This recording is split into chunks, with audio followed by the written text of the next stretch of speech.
Hi, my name is Jim Bellacera, and I want to welcome you to Within the Millionaire Mind. And this lesson today is going to be about misunderstood social behaviors. Some people, they refer to it as personalities. All right, so here you're going to be learning how to relate to your friends, your family, and your clients, which will increase your relationships and your income. As I said, a lot of people actually refer to this as personality selling. What you're going to discover, I believe, is probably one of the most important lessons in this entire book. Because once you can understand people, you can relay your message much better. You can articulate what you want to get across to them as you share the way they think rather than the way you think. Let me move on here. So, in the first of the four is an analytical. The second one is a driver. So these are the first two social styles or personalities, okay? The third one is going to be the amiable. And the fourth one is the expressive. Now, I think the expressive speaks for itself. Can you tell which one is the expressive? The guy with his hands up in the air? Okay, cool. Now, let's get into the meat of what's going on here with respect to each one of the personalities. So, the analytical, they're just great at problem solving. They can be headstrong. They tend to be well organized, and they love structure. They prefer to not work in group settings, and they like to focus on the task that's in front of them. They not only like to be right, they will prove it. So don't mess with an analytical, because if they're right, they're going to prove they're right. And they can be overly critical. Now let's move on. Oh, by the way, with respect to the analytical, I'm sure something's going through your mind right now. You are thinking of somebody who kind of fits this personality, right? This social style. Is it yourself? Is it somebody you love? Is it somebody you work with? Because we're going to get there. And I want to go a little bit deeper with the analytical and the amiable and the driver and expressive and so forth. So anyways, think about that. Now, the next one that we want to talk about is the driver. Now, I picked this particular picture because it was perfect. Not because this gentleman was a driver of a NASCAR, but because he's super competitive and he needs to be first at everything. And of course, he has this massive trophy. And, when you're racing a car, you're racing with the purpose of winning, right? So it was a perfect illustration of an example of what a driver is. They like to take charge of the situation because they need to be in control. Obviously, they're driving a car, so they're controlling the car. There are people who are not, the people that are not efficient or they're indecisive drive them nuts. Again, I want to repeat that. People who are not efficient or they're indecisive drive them nuts. I happen to relate to that one really well. Often they show signs of being impatient and insensitive. Now, I want you to think about this. Does this example relate to your personality, or does it relate to somebody that you love, somebody you work with? Because as we go through these four different personality traits or social styles, you're going to discover there are people in your life that completely relate to these illustrations. Okay, the next one is going to be the expressive. Now, the expressive, they can be intuitive, but they like to be the center of attention. Okay, and I think this picture really does a good job in illustrating that. They love to motivate others. They love people and they interact well with others. Often they're outgoing and enthusiastic. They have a messy desk. Now, I know I've seen the analyticals walk into somebody's office and they see this desk and it's just a mess. But you know what? Check this out. The expressives actually know where everything is. So they don't want anything moved because that pile of stuff, they know exactly where the things are that they need when it's time that they need it. Routines completely bother them. Personally, I hate to do the same thing over and over again. It just drives me bananas. I couldn't work on an assembly line if my life depended on it. They may generalize and exaggerate when telling a story. Boy, does this fit my wife. She loves to tell stories and she loves to just embellish them. It's actually quite fun to listen to her because she's really, really good at storytelling. And they fear being ignored or rejected. So is there anybody in your life that fits with this illustration? And if so, just think about it for a moment and we're going to move on because we're going to get back to them. The amiable. Now, the amiable is probably the nicest person you'll ever meet. They relate well to others. They're great listeners. They work well in team settings. They want others' approval and they expect to be respected. So they not only want others' approval, but they also expect to be respected. They're least likely to take risks, and they want to avoid conflict at all costs. They're really slow at making decisions. Change never sets well with them. And when they're overwhelmed, decision-making becomes even harder, and generally they become submissive.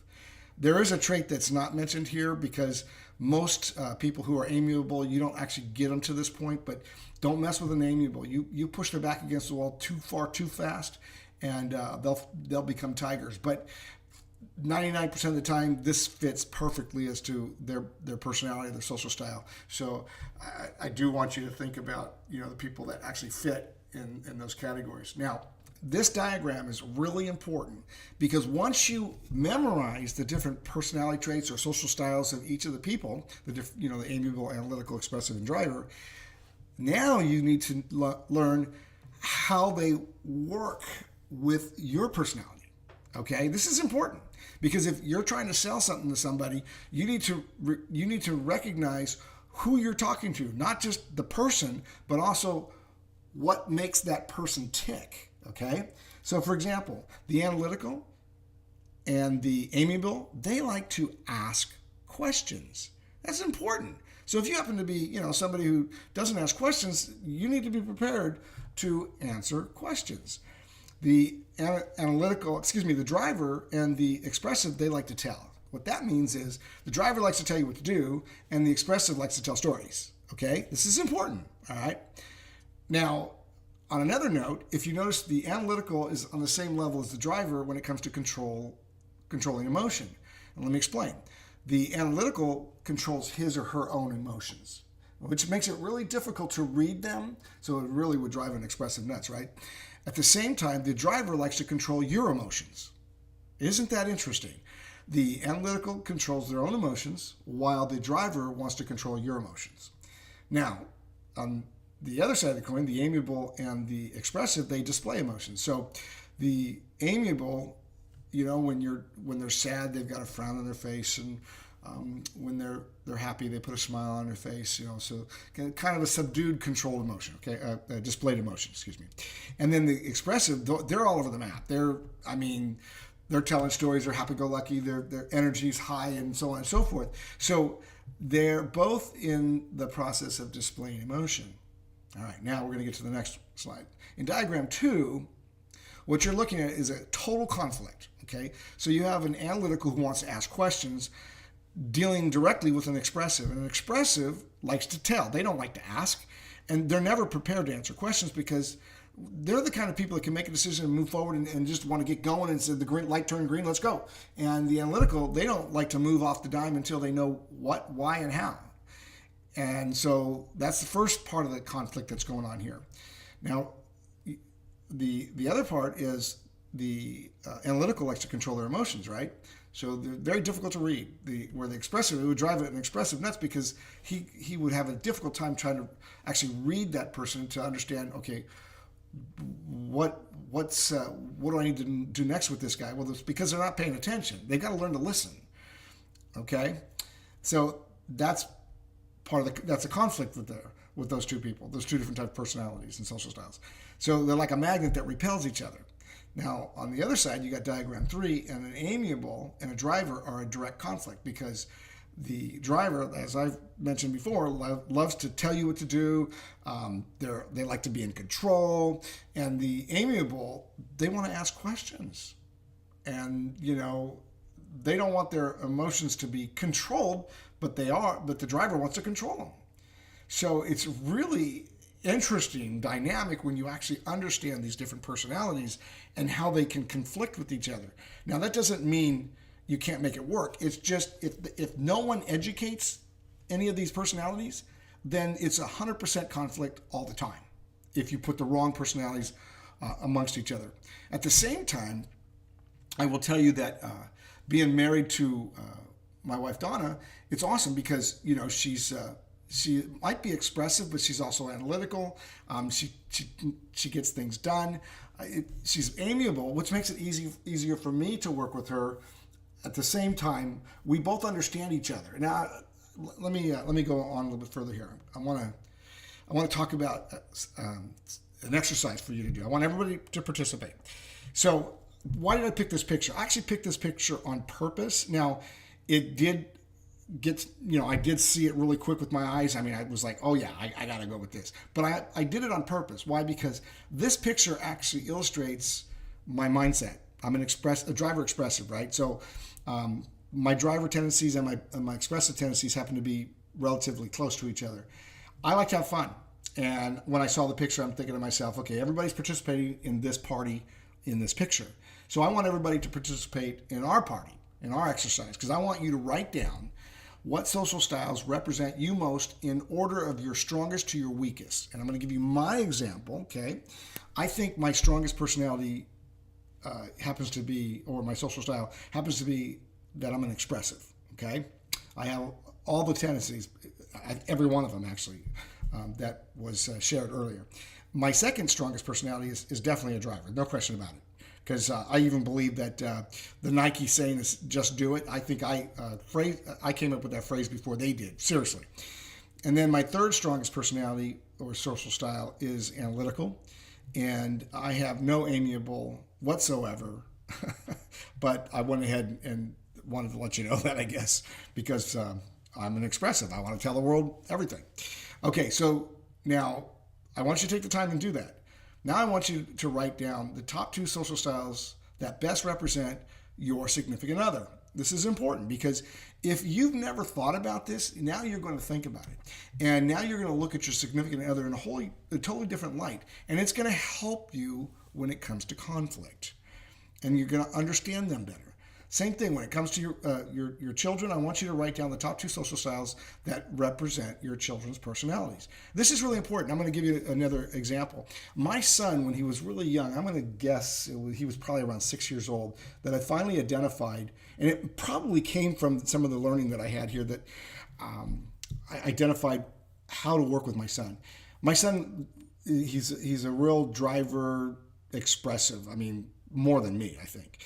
And he's a whirlwind. So he makes a mess everywhere he goes, right? And I would tell him all the time, go clean up your room, clean up your room, clean up your room. And he would never do it. He would just never do it. I'd go up there, and even if I spanked him, he wouldn't do it. So one day it dawned on me. I said, my son has analytical tendencies. So I threw it out there. I said, hey, Justin, I said, why don't you go up and organize your room? I didn't even say the word clean. I said, organize your room. And he goes, okay, Dad. So he goes upstairs, and a little while later I go up there. He didn't even come down. He was up there for a long time. So I went up to his bedroom, and I opened the door, and it was absolutely beautiful. Everything was in its place. Everything was clean. Everything was organized. And it hit me like a bolt of lightning. I used the wrong words with him. All this time I would be saying to him, Justin, go clean up your room. He didn't use the word clean, didn't relate to the word organize. And him being an analytical that he is, he couldn't see it. Now, he's definitely an expressive as well. He just happens to have a strong tendency towards analytical thought process. So I share that with you on purpose because when you're talking to your children or you're talking to your spouse, etc., knowing those analytical tendencies are really important. Same thing when it comes to talking to a client. Now I want you to think about or write down the top 2 social styles that best represent your best friends. Okay? You can pick 1, 2, 3 best friends, doesn't matter to me. But this is your exercise, and it's important because the more you do this, those people will help trigger in your mind, actually trigger in your mind when you're talking to a client. Because when you identify your children, your spouse, your friends, the people that are really actively a part of your life, now you know their personality traits. So when you're talking to somebody that somewhat resembles your best friend's personality trait, or your spouse's personality trait, or one of your children's personality traits, you instantly trigger, okay, that person's an expressive driver, or oh my goodness, that person's an expressive driver, or an analytical driver, whatever their personality is. So very, very important. Also, I want you to write down your coworkers' personalities. This way, when you sit down with them, or you're talking to them, you're having break with them or coffee with them, you know their social style. And then your top 2 clients, well, not 2, but whatever, your top clients, okay? Because if you still are in communication with them on a regular basis, you're going to know better how to relate with them, all right? Because the analytical they always want to ask questions, and they want to understand the who, what, how, and how thing, you know. And I got to tell you something. One of the things I learned about analyticals, for example, is that once they understand and they buy into what they understand, their belief mechanism go along with what they're learning, they become like a pit bull. They won't let go. I mean, they're amazing. So the better you are at identifying people's personalities, social styles, whatever you want to call them, and the more you can mirror them and help them understand in the way that they think, guess what? You're going to do a lot better job in selling, upselling, building relationships, bridges to people. You're going to get more referrals from it. Lots of wonderful things are going to come as a result of it. So windows of life, and this is really, really important. I talk about this all the time. You know, everybody has their world that they believe in, okay, like the analytical, the expressive, the analytical, amiable, and so forth. And the picture I want to paint here for you is that people don't see what you see. They don't see what you see. They don't see themselves, for example. When they look out their eyes, they see a world that's based on their perception of reality. And this is really important, because when you understand that not everybody thinks like you, not everybody lives like you, not everybody's going to do what you do, not everybody's going to want to do what you do, because they look at life different than you do. And it's really important that you understand that, because they're looking outwardly. When you're looking out, you're looking at them, right? They don't see what you see. They don't see themselves. They might be happy or sad. There's somebody that's really dear to me, and I think she's just an angel, and I just love her dearly. And every time I see her, she has a frown on her face. Every time I see her. And she is beautiful. She's gorgeous. She has the heart of gold. She wears her heart on her sleeve. She's an amazing, amazing young lady. And so I constantly tell her to smile. She doesn't realize she's always got a frown on her face. And, you know, she's still beautiful even with a frown, but she's gorgeous when she has a smile. So I just, you know, when you don't see what others see, no one tells you you can't improve, right? So I tell her to, you know, to smile, because she's so much more prettier when she smiles. Now, in this picture, you see a young lady looking out the window with a beautiful smile on her face, right, with a cup of coffee in her hand. And she must see something that's just really beautiful and amazing out there. Now, this other lady, you can actually see a reflection of her, but I want to use it differently. The point I want to make with this other young lady who has this reflection of a sad face, I want you to think in terms of, she doesn't see that reflection. She's just looking out the window, and she has this demeanor of, and she's just a beautiful young lady, as you can see here. She has this demeanor of somebody who's sad and depressed, and maybe she doesn't know this, but that she's no fun to be around, because she puts off this negative energy. If she could see herself, she might change that energy to a positive energy. Again, this goes back in the conversation I was just having in the last slides with the other windows. So I wanted to bring this in, even though it's not talking about the analytical, the amiable, expressive, and the driver. It is talking about life and how people see life. And when you understand that perception is reality, and unfortunately, you know, our minds are like a sponge. That just, whatever somebody says, the mind believes it, right? If they allow it to believe it. And unfortunately, if you tell your mind the same thing, that you're ugly and here's a beautiful lady, and you say you're ugly and nobody would love you and all these other things, and guess what? Nobody's going to love you because you told yourself no one's going to love you. And so your subconscious mind believes that. All right, we're going to move on. I mean, the subconscious mind and the four social styles, they do actually correlate because once you understand how to work with the social styles, then you can help overcome your own personal doubts, if you will. All right, so this is something we need to do every single day. When you're with anyone, I don't care who it is, from now on, I want you to try to identify the personalities of these people that are in front of you, their strongest personalities. And the cool thing is if you take the time and you identify your significant other's personality and your children's personality and your best friend's personality and your coworkers' personalities, then you now have a way to identify those people that you're now in front of for the first time, your clients and so forth.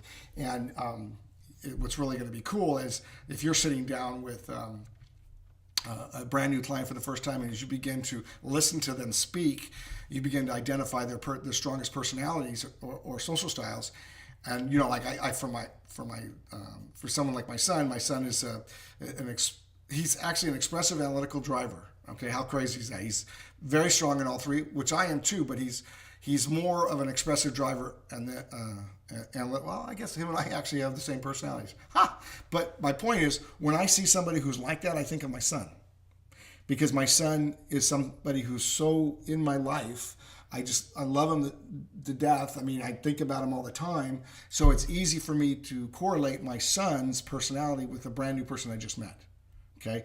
Now what that's telling me I've got to do is how I need to now communicate directly with that person the way that person thinks. If he thinks like an expressive first, I need to be, happy-go-lucky all over the map, just be with him, and not worry about trying to push my point home on him, but just kind of mirror him in his personality while I share my points. Remember to engage them the way they think. There's a saying, a man convinced against his will is of the same opinion still. Now, I put this saying in here on purpose because I want you to realize that if you're trying to push home a point and the person that you're talking to, you're not communicating in the language that they speak, the analytical or the amiable or the expressive or the driver language, then what's going to happen is you're not going to communicate effectively, and they're not going to understand you, and they're not going to change their thought process. And I'm going to share a real story. This is a real story. I had a very dear friend who was very headstrong, and he had his opinion about something, and he didn't have the facts. But it didn't matter because he had come up to his opinion about a certain situation, which in reality would cost him millions of dollars. And I'm not kidding you when I say this. So, I called him up one day and I said, look, we got to get together. I really have something I want to talk to you about. What I want to do is I want to give him the facts, right? And so I drove up there, and we went for a long walk. He lived up in the mountains, and it was a great opportunity for us to kind of bond and everything. But I was so gung-ho on wanting to drive my point home with him, I never used something that I was taught to use years before this. And what it was is the feel, felt, found method. I understand how you feel. I felt the same way, but here's what I found out. And I didn't relay this message to him in a way that he would just let go and allow me to give him the facts without attacking him and without making him feel like he was wrong. And unfortunately, I made a huge mistake. And for him and for myself, it cost us millions of dollars, because ultimately down the road, we ended up parting ways. And we could have come together had we were able to come together in our minds, and I would have been able to communicate the facts in a different way that he would have accepted. And it's unfortunate, but I'm a driver, and he was more of an amiable. And even though he's more of an amiable analytical, actually, interesting enough, but I drove the point home so hard that he just dug his heels in the sand, and there was no way he was going to change his mind because, I was right and he was wrong, and I was telling him he was wrong. That doesn't work, ladies and gentlemen. So you have to learn how to mirror people and work with them. And I really do like the feel, felt, found method, because when you can say to somebody, boy, I understand how you feel, you're letting them know that you know that they feel a certain way. And I understand how you feel, and I felt the same way. And when you can say that I can relate to you, because by saying I felt the same way as you did, but here's what I found out, and give it to them in some way, shape, or form that would work with their personality. But I was in the attack mode, because I was right, and I knew I was right. And being right doesn't mean you're right. Being right could mean you're wrong, because no matter how you say it, if you say it in your personality and you don't relate it in their personality, you'll never convince them. And that's a sad situation, because he was also a really nice guy. I liked him as a person too. But man, for business, we lost millions of dollars because of it. So if you want them to come to your way of thinking, you have to think like they do. This will allow you to share your thoughts the way they understand best. So what I'm going to do is I'm giving you all the different social styles and what identifies each one of them. So the expressive is somebody who can be intuitive. They're often outgoing and enthusiastic. They love people, and so on and so forth. So you can see this. You can stop the video and you can just, but what's more important, obviously, is you get the book. So you can see this in the book. And you can just start to memorize these different social style traits, and eventually you can become an expert at it. And when you sit down with somebody, you'll instantly read them, and you'll instantly be able to identify what their social style is. Every once in a while, I'm stumped, when I sit down with somebody, because, they're so analytical and they don't show any emotion. And when I'm talking to them, I'm trying to get emotion out of them so I can hear what they have to say. And when they come back to my comments, what I've learned is some people won't do it. And when they don't do it, I'm looking at the body language, and I'm realizing, okay, their body language is saying that they are, analytical, but they're not asking me questions, or they're just calling my bluff, or they're holding their card close to their heart. I don't know. Every once in a while, I can't guess, but I do my best because I want to be able to relay my message. And so it's really important that you learn these social styles. This is where I've got all the information that I shared with you. And, honestly, the more you read, the more you learn. And I really believe it's important to read. So I want to thank you for going through this, the social behaviors lesson with me. And I really, once again, I want to say that you take the time to memorize these different social styles. I think that you'll have more success, both personally and professionally. So thank you so much.